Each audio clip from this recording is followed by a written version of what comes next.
Channel. Alors vous avez certainement vu tout ce qui se passe depuis plusieurs semaines, les meurtres d'Ahmaud Arbery, de Breonna Taylor, de Sean Reed, de George Floyd, l'élément déclencheur de toutes ces manifestations aux États-Unis mais également à travers le monde.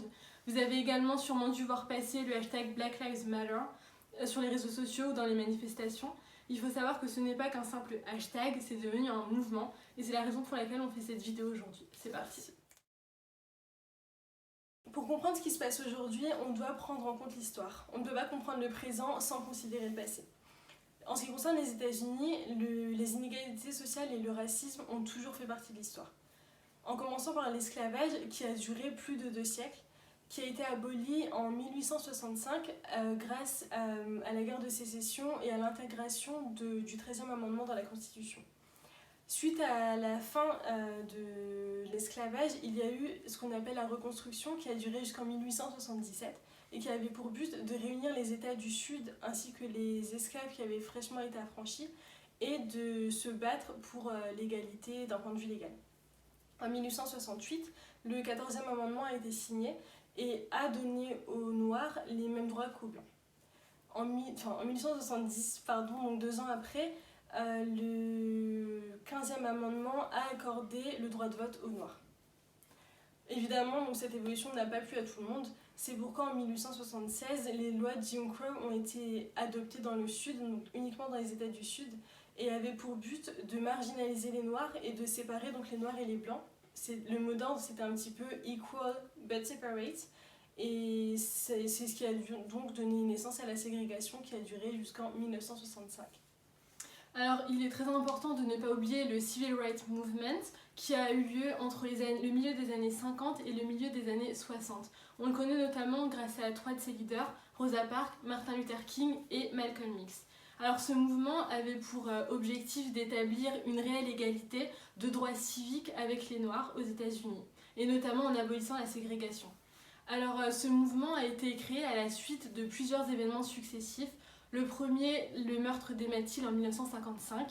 En 1955 également, Rosa Parks, qui a été nommée comme étant la mère de ce mouvement, a été connue car elle a refusé de céder sa place dans un bus à Montgomery à un blanc.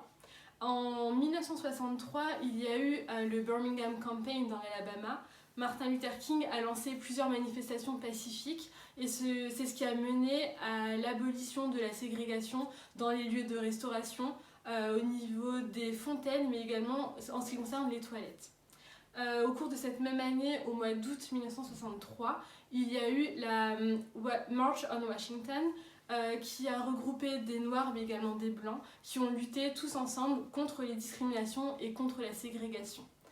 Cet événement est très connu, notamment grâce au discours hyper célèbre de Martin Luther King, I Have a Dream. À la suite de tous ces événements, il y a eu le Civil Rights Act en 1964. C'est la loi qui a été la plus discutée de l'histoire des États-Unis, tout simplement parce que cette loi avait pour objectif de rendre illégale toute discrimination raciale sur tout le territoire américain, que ce soit en ce qui concerne l'éducation, les emplois, la politique, vraiment tous les domaines. Même si d'un point de vue légal, les Noirs et les Blancs sont égaux, les discriminations et les impunités face aux crimes commis contre les Noirs n'ont cessé d'arriver. Je vais vous citer quelques exemples. En 1991, Rodney King, qui était alors âgé de 25 ans, a été passé à tabac par 4 agents de la LAPD.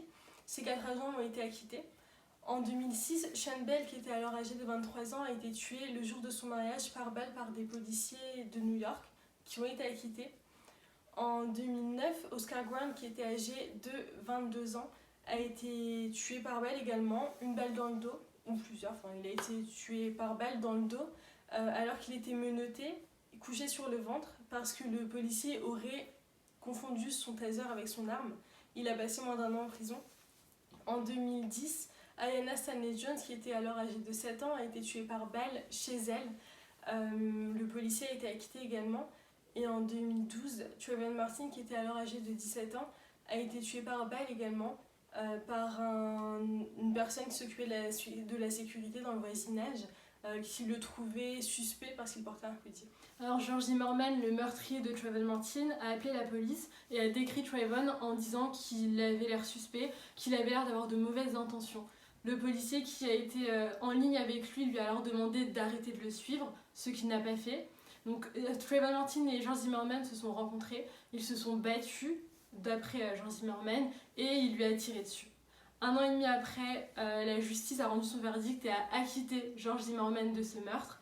Ce verdict a provoqué énormément d'émotions et énormément de réactions à travers le monde, dont la réaction d'Alicia Garza, qui est l'une des 3 fondatrices du Black Lives Matter Movement, qui a réagi sur Facebook et qui a écrit ce qu'elle appelle une lettre d'amour à la communauté noire. Elle a écrit un statut en disant Black people, I love you, I love us, our life matter, my life matter, ou quelque chose comme ça. Ce post a été vu par Patrisse Cullors, qui est l'une des autres fondatrices de ce mouvement. Elle a alors également posté un statut sur Facebook en le signant avec le hashtag Black Lives Matter. C'est ainsi que ce hashtag a vu le jour. Elles ont été toutes les deux rejointes par Opal Tometi et avec qui elles ont créé le mouvement Black Lives Matter en 2013. Ce mouvement a été créé donc, pour dénoncer les meurtres des jeunes hommes noirs par la police, mais également par toutes ces affaires qui ont été médiatisées et qui ont montré une certaine disparité dans le système judiciaire américain. Il faut savoir aussi que ce mouvement Black Lives Matter n'a pas été créé que pour les jeunes hommes noirs tués, mais pour toutes les vies noires en général. Le 9 août 2014, Michael Brown Jr. a été tué à Ferguson. Il était âgé de 18 ans. Il a été tué par balle dans le dos alors qu'il n'était pas armé et qu'il avait les mains levées. Son corps est resté sur place pendant 4 heures à la vue de tous avant d'être recouvert. C'est à la suite de ce meurtre que le slogan « Hands up, don't shoot » a été scandé dans les manifestations. Suite à cette mort, le mouvement Black Lives Matter s'est propagé à l'échelle nationale et également sur les réseaux sociaux puisque le hashtag Black Lives Matter a été utilisé plus de 500 000 fois par jour à ce moment-là. Alors, après ce drame et ce meurtre de Mike Brown, les fondatrices du mouvement Black Lives Matter ainsi que Darnell Moore, un activiste afro-américain, ont créé le Freedom Ride à Ferguson, donc une manifestation qui a rassemblé plus de 500 activistes américains à Ferguson, dans le Missouri, ainsi que des milliers de manifestants. Alors la situation à Ferguson était chaotique, l'état d'urgence a carrément été déclaré dans l'état. À la suite du Freedom Ride, et pour éviter que le mouvement ne s'essouffle, le Black Lives Matter est devenu un réseau de 39 chapitres à travers le pays. Alors les membres de ce réseau ont participé à des meetings politiques, ont mené beaucoup de campagnes et ont également fait plusieurs actions pour faire bouger les gouvernements locaux. Le 25 mai 2020, George Floyd a été tué par 4 policiers de Minneapolis. Sa mort arrive après celle d'Ahmaud Arbery, Breonna Taylor, Sean Reed et d'autres personnes qui n'ont pas été médiatisées. Donc, suite à sa mort, le mouvement Black Lives Matter s'est vraiment propagé à l'ensemble du pays des États-Unis. Il a été également propagé à l'international, de la France à la Nouvelle-Zélande en passant par l'Angleterre et l'Allemagne. D'un point de vue également des réseaux sociaux, l'utilisation du hashtag Black Lives Matter a explosé avec une utilisation de 8,8 millions de tweets par jour dans les 2 semaines qui ont suivi sa mort. Comme pour tout, il y a des gens qui sont contre. Il y a des gens qui trouvent intelligent de dire « All lives matter », alors que c'est évident, toutes les vies comptent, oui, mais c'est pas le problème actuellement. Et puis si toutes les vies comptaient vraiment, le Black Lives Matter n'aurait pas eu besoin de voir le jour. Ce qui est important aujourd'hui, c'est de s'éduquer, de s'informer. Il y a énormément de moyens pour le faire, les livres, les films, les documentaires également. Le but en fait aujourd'hui, c'est de s'éduquer pour pouvoir se faire notre propre avis, indépendamment de ce qu'on nous a appris par le passé. Dans les films, vous pouvez retrouver Fruitvale Station qui raconte la mort d'Oscar Grant et qui a été interprété par Michael B. Jordan en 2013.